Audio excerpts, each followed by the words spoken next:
Hi guys! Tara samahan niyo akong tikman itong bagong na-discover ko na hindi ka lang basta matatakam sa nagagandahang kulay nito, literal na maglalaway ka dahil may 20 flavors sila. Kaya naman bukod sa sobrang mura na, talagang sasaya ka sa sarap. Ito ang Faceless Cakes and Goodies na located lang dito sa may Novaliches, Quezon City. Actually guys, nag-crave kasi ako sa something sweet nung time na nahanap ko sila. Sila kasi mismo yung bumungad sa akin habang naghahanap-hanap ako sa feed ko nun. Nung makita ko yung mga pictures nila guys, sobrang natakam talaga ako. Ang dami kasing kulay, ang daming flavors. Yung tipong parang ang sarap tikman lahat. Pero dito talaga ako nagulat guys Imagine meron silang 20 different flavors. Plus, everyday marami talagang silang ginagawa kasi marami yung umu-order sa kanila. Ang pinakamahina na nga daw nila 100 to 150 Graham bars. Tapos ang pinakamarami daw nilang nabenta sa isang araw 300 to 400 Graham bars. Ang galing no, hindi pa kasama dyan yung Graham in a tub Sobrang mabibilib ka lang din talaga sa owner dahil bata pa lang daw siya, hiling na talaga niya magbenta. Open din daw sila for resellers. I-message nyo na lang yung Facebook page nila para sa mga interesado. Super takam na nga ako dito kanina pa, kaya naman ano pang inaantay natin guys? Huwag na natin patagalin, i-try na natin!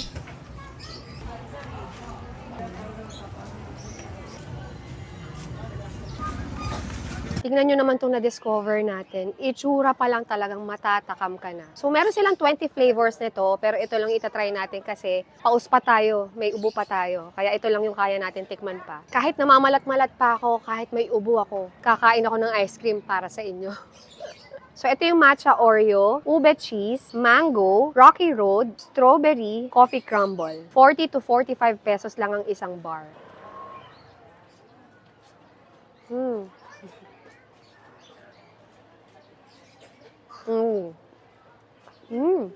Unang-una sa lahat, ang ganda ng texture niya, yung flavor niya, lasang-lasa mo yung Oreo tsaka matcha. Tsaka magandang pambalanse ng ice cream yung Graham. So kung matamis yung flavor, may Graham, pambalanse.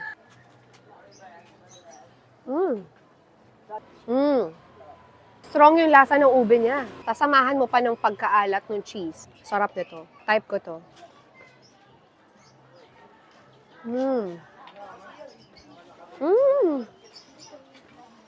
Wow.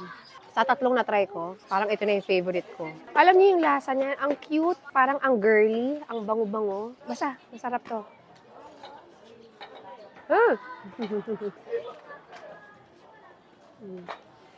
Wala pang nakaka-vlog sa kanila. Pero ang pinakamahina na nila sa isang araw, 150 bars. Pero yung pinakamalakas nila, nagti-300 to 400 bars. Sa isang araw lang, guys. Galing.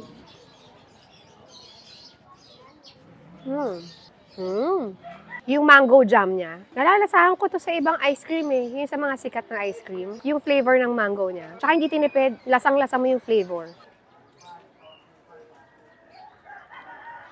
So, ito namang Graham in a tub yung i-try natin. So, ito yung matcha flavor nila. Meron pang KitKat na matcha.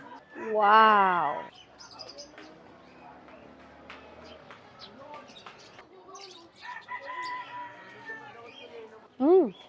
Lasa mo yung matcha, pero wala siya yung pait na factor. Pero matcha pa rin yung lasa niya.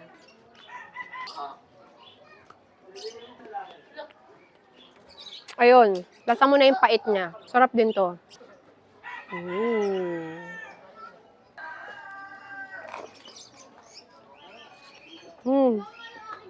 Ang okay dito sa ube cheese nila, may tamis alat. Malaking bagay na may cheese. Kasi hindi lang siya matamis. May alat. So, nababalanse. Tapos may Graham ka pa. Hindi ka mauumay kasi puro tamis. Okay din to matry.